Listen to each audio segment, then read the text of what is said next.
Bon, deuxième capsule sur l'évaluation des apprentissages. Vous remarquez un changement de décor. C'est qu'il y a eu des interférences là, avec les enfants.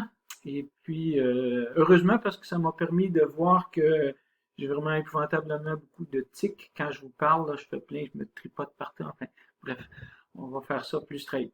Alors, je vais, dans cette capsule, vous présenter trois choses. Premièrement, je vais essayer de suivre avec un petit crayon pour là. Normalement, vous voyez mon texte à l'écran. Alors, en premier, le premier point, c'est les fonctions administratives. Ici, que je pourrais surligner en jaune, je crois. Donc, fonctions administratives, je vais vous parler de ça en premier. Les fonctions motivationnelles, donc la composante affective de la rétroaction pédagogique. Et le point le plus important, en fait, pour le PPS au 175, c'est les principes pédagogiques. Donc, je vais parler de ces trois points-là. Alors, premièrement, la fonction administrative. On est obligé d'en parler parce que quand vous signez un contrat avec une école, un cégep, le ministère de l'Éducation, vous vous engagez à respecter la politique institutionnelle de l'évaluation des apprentissages, fait qu'il faut la connaître et il faut la respecter. Alors, l'évaluation a une fonction administrative, c'est-à-dire que elle va donner une sanction du cheminement scolaire en fonction du fait qu'un élève est admissible dans un programme ou est admissible à un cours suivant un cours préalable, donc il doit réussir le cours préalable.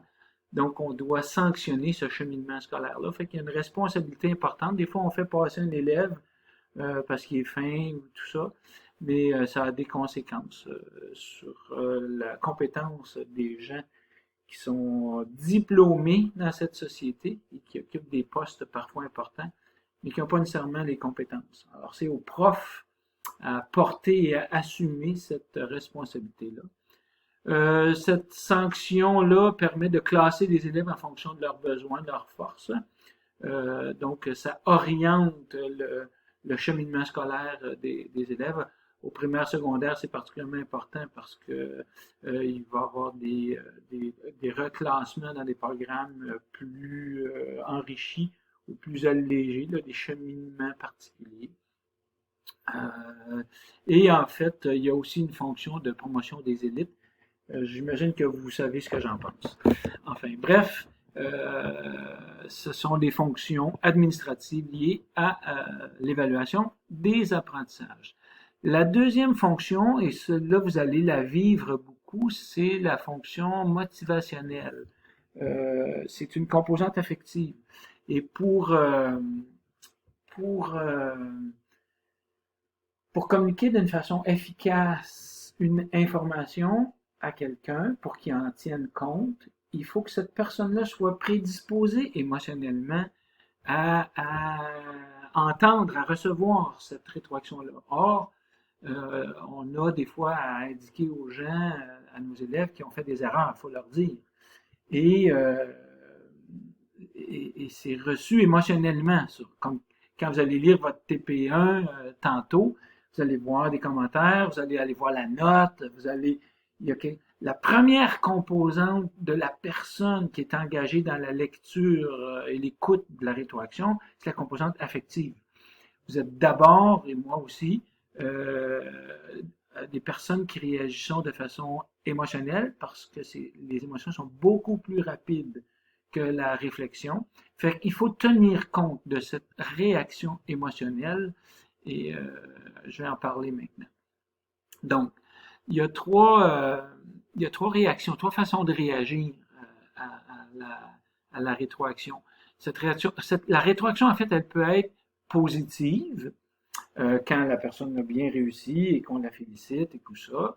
La rétroaction peut être négative quand on lui dit quand on lui montre ses erreurs, elle est négative. Et il y a des réactions émotionnelles face à cette rétroaction-là. Alors, évidemment, quand la réaction est positive, quand la rétroaction de feedback est positif, ça augmente l'estime de soi de la personne et évidemment sa motivation, parce que l'estime de soi est un déterminant de la motivation.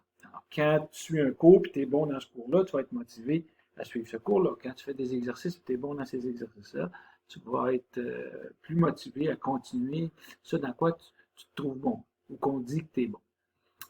Cependant, la rétroaction positive n'a aucun impact sur l'apprentissage. Quand je te dis, il y a une faute d'orthographe là, n'a aucun impact sur l'apprentissage. Ça veut dire que si je te dis que tu as réussi quelque chose, ça ne va pas faire que tu vas le réussir mieux, que tu comprends quelque chose de plus sur ça. Si tu l'as réussi, c'est parce que tu le comprends. Le fait que je te dise que tu l'as réussi, ça t'apprend rien de neuf. Alors, nos grands-parents nous disent que on apprend de nos erreurs, et c'est vrai. Donc, il n'y a que le feedback négatif qui permet une opportunité d'apprentissage. Donc, cette composante-là est très importante. Pourquoi je n'arrive pas à mettre opportunité en jaune ici, Monac? Juste opportunité. Excusez-moi, là, je gosse, là, puis ça ne me tente pas de recommencer juste pour ça. Opportunité. Donc, la rétroaction négative, c'est celle qui véhicule un apprentissage, mais par contre, c'est pas garanti que cet apprentissage va se faire là. D'une part, quand on donne une rétroaction négative à quelqu'un, ça attaque son estime de soi. Donc, on interfère avec sa motivation scolaire, sa motivation à apprendre, par le simple fait de lui montrer une erreur. Quand je vous communique des erreurs dans vos TP1, ça va vous choquer émotionnellement, puis ça, si vous n'avez pas suffisamment d'estime de vous et confiance en vos capacités, ça risque d'affecter votre motivation. Sachez que vous allez avoir cet effet-là sur tous vos élèves. Par contre, il n'y a que la rétroaction négative, le feedback négatif, qui peut avoir un effet sur l'apprentissage. Vu que l'école, ça vise l'apprentissage, on n'a pas le choix de travailler avec les erreurs. On n'a pas le choix de ça, mais c'est une situation qui est paradoxale parce que en montrant les erreurs, on risque de diminuer la motivation scolaire. C'est pour ça qu'il faut compenser l'effet négatif de la rétroaction sur les erreurs par la qualité de la relation pédagogique. Donc, la relation pédagogique, c'est de donner l'impression aux élèves que c'est malgré leurs erreurs, possibles, leurs difficultés, on s'intéresse à eux comme personne, on s'intéresse à leur apprentissage, on croit à eux, à leur capacité d'apprendre, et on leur renvoie cette image positive de leur projet d'études, de leur projet de développement personnel à travers notre cours. Donc, voilà.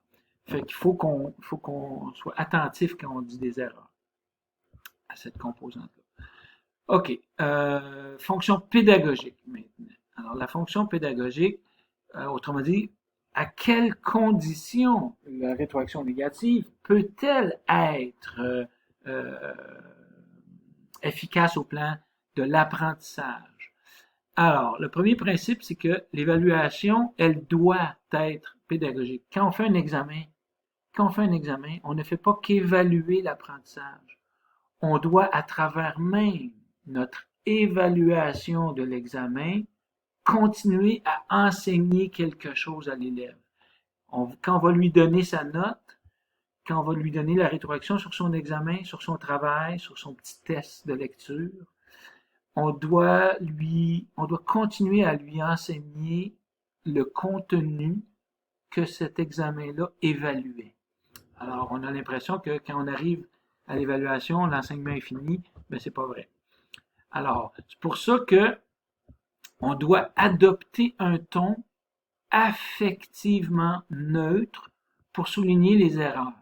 On ne doit pas utiliser de sarcasme, de l'humour noir, du mépris quand on rédige nos commentaires d'évaluation. Par exemple, vous auriez pu vous forcer, ou êtes-vous bien sûr que vous êtes fait pour les études supérieures? Des commentaires parfois très violents de la part de certains enseignants sur les copies des élèves, des signes des fois ou des commentaires. Enfin bref, à chaque fois qu'il y a quelque chose de négatif, il faut éviter de redoubler l'effet affectif. Alors, si on met des commentaires affectifs, il faut que ce soit que des commentaires positifs, encourageants, invitants, chaleureux aux élèves. Ne lâchez pas, je crois en vous. Vous allez finir par y arriver. N'hésitez pas à prendre rendez-vous avec moi. J'ai confiance que vous allez y arriver. Des choses comme ça. Et non pas des paroles de mépris. Ça semble évident comme ça, là, mais des fois on est abasourdi quand on lit des commentaires que des profs écrivent sur des copies. Vous en avez sûrement déjà vu, vous en avez peut-être déjà reçu. En tout cas, moi j'en vois chaque semaine, évidemment. Je peux difficilement intervenir auprès de mes collègues. Alors, donc, adopter un ton affectivement neutre. Alors, ça veut dire que quand on va décrire une erreur, il faut que notre vocabulaire soit strictement descriptif. Alors, qu'est-ce qu'il y a dans la description de l'erreur de l'élève? Euh, 5 choses importantes. Premièrement, il faut indiquer où se trouve l'erreur. Alors, moi, quand vous allez lire mes commentaires dans vos copies, je vous invite à lire d'abord votre propre copie et ne lire mes commentaires qu'au moment de la leçon où j'ai inscrit mon commentaire. Parce que la place où je fais le commentaire, c'est là où il y a eu l'erreur. Alors, si je mettais un commentaire général en début de texte, de votre texte de travail, ou à la fin du texte, par exemple, manque de structure, ou argumentation incomplète, mais où ça que j'ai manqué de structure? Où ça que mon argumentation était incomplète? Alors, il faut dire où se trouve l'erreur, et dans mon annotation, je dois dire de quelle nature est l'erreur. Est-ce que c'est une faute d'orthographe? Est-ce que c'est une faute logique? Est-ce que c'est une faute de compréhension de concept? Est-ce que c'est une erreur dans le lien ou dans la cohérence ou l'argumentation? Alors, je dois dire où est l'erreur, de quelle nature est l'erreur. Étant donné qu'il y a eu erreur, ben, en troisième, je dois fournir des moyens, des recommandations pour corriger cette erreur-là, ce type d'erreur-là. Et ensuite de ça, il faut que je redonne à l'élève la possibilité de la corriger, cette erreur-là, pour voir si ma rétroaction a eu un effet. Alors souvent, il y a des examens que les étudiants ne savent pas c'est quoi les erreurs qu'ils ont fait. Et pire que ça, sachant les erreurs qu'ils ont fait, ils n'ont pas d'opportunité de récupération. Si j'ai pas compris telle affaire, ben il faudrait que j'ai une opportunité de l'apprendre. Est-ce que je dois retourner quelque part dans le livre, dans un manuel, dans un exercice, refaire un exercice?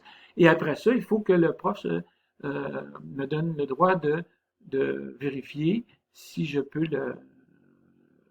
refaire cet exercice pour montrer que finalement je l'ai appris. C'est pour ça moi que je fais de l'évaluation formative. En fait, essentiellement, c'est à ça que ça sert, l'évaluation formative.